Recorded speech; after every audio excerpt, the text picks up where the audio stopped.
pagi dan selamat datang di Java Basic Tutorial yang kedua. Tutorial ini kita akan create class, ya, sebagai kelas yang berbeda, maksudnya sebagai dasar pemahaman dasar untuk Object Oriented Programming. Ini icon untuk create class baru, atau kita bisa dari file, new file. Alright, ini new file. Kategorinya Java class, pilih, kemudian kita klik next, right. Kemudian di sini nama dari kelasnya saya mau beri nama lesson 1, ya.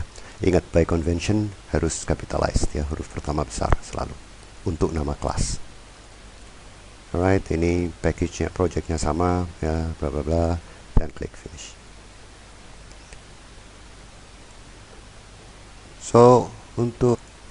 So by default dia ngeluarin komen-komen ini NetBeans yang bikin ini. Jadi sementara komen ini kita abaikan aja dulu.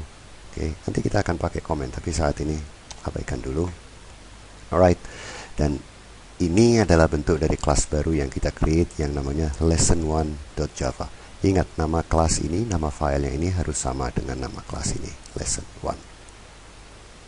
Kemudian ada open and close curly braces. Ini menandakan bahwa programnya harus ada di dalam blok ini, ya. Ini biasanya kalau ada buka tutup kurung yang keriting ini artinya blok, disebutnya blok.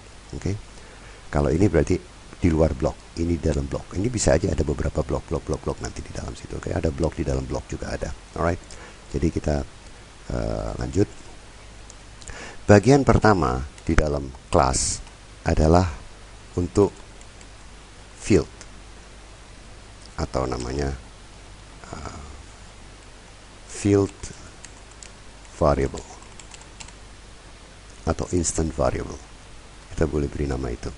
So saya mau create variable dengan type string. Saya mau beri nama greeting.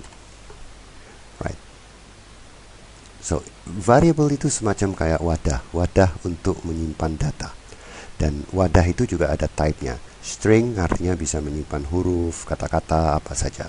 Ada juga type numbers. Numbers itu ada macam-macam. Ada angka dengan desimal, ada angka tanpa desimal. Oke, nanti kita akan temui itu satu persatu. Sekarang saya mau menggunakan type string untuk variable yang saya beri nama greeting. Dan ini baru kita declare, belum kita gunakan. Jadi baru kita inform ke Java bahwa saya mau menggunakan variable yang saya beri nama greeting dan tipenya string. Alright. Lanjut, kita harus create constructor. Constructor ini adalah bagian pertama yang akan dieksekusi oleh kelas saat kita membuat objeknya nanti di main class. So, dalam constructor, nama constructor harus sama seperti nama kelas. Ya, ini ada modifiernya. Modifiernya kita bilang public. Saya tadi bilang ada public, ada private, ada protected. Cuma saat ini kita semuanya pakai yang public. Kemudian nama dari constructor harus sama dengan nama kelas. Kemudian open and close parenthesis. Kemudian kasih ini open curly braces. Di bawahnya sini dia akan keluar sendirinya ini.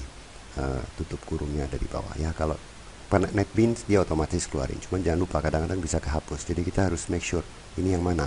Oke, ini nutup yang ini nutup yang ini nggak pakai. Oke, kita harus make sure. Kalau ini nggak ada nanti error. Misalnya ini kehapus nggak sengaja, pasti ada error. Alright, jadi selalu make sure ini ada. Apapun yang di dalam dua curly braces ini namanya blok. Berarti ini dari sini ke sini satu blok besar, kemudian ini ada blok lagi di dalam blok. Alright. Nah, dalam constructor saya mau beri saya mau bilang greeting. Kalau tadi saya baru declare, sekarang saya mau initialize. Greeting sama dengan hello Java. Diakhiri dengan semicolon. Semicolon ini menandakan bahwa syntax ini berakhir. Oke. Kemudian saya mau system out, print line, greeting. Oke, ya kita programnya mulai dari simple, nambah kompleks, lebih kompleks, sampai yang paling kompleks kita semua harus bahas itu. Oke. Maka dengan ini kelas ini sudah cukup dan bisa kita panggil dari main method. Ini kita hapus, tidak perlu. Oke, sekarang kita mau panggil kita punya kelas lesson 1, akan kita beri nama objek, apapun kita objeknya, kita bilang objek ke-1 sama dengan new ini kita inform ke Java bahwa saya membuat objek baru namanya objek ke-1 yang type-nya adalah type lesson 1 dan dalamnya adalah lesson 1 buka kurung tutup kurung semicolon. Sudah. Ini kebetulan sama, oke, tapi beda, tapi nggak sama. Ini adalah nama kelas ini, oke, dia menjadi type. Saya mau create objek ke-1 ini atau apapun namanya ini adalah dari type class lesson 1, yaitu dia ini. Kemudian ini new lesson 1 adalah konstruktornya. Saya memanggil konstruktornya. Mungkin saya punya lebih dari satu konstruktor, tapi saya memanggil konstruktor. Jadi sebetulnya ini bukan kelas yang saya panggil, tapi saya memanggil konstruktor. Ini adalah kelasnya, ini adalah konstruktornya. Sekarang kita coba run the program. Oke, halo Java dengan menggunakan kelas yang berbeda, maka ini adalah permulaan untuk object oriented programming. Demikian, jangan lupa subscribe. Terima kasih, sampai ketemu di tutorial berikutnya. Salam.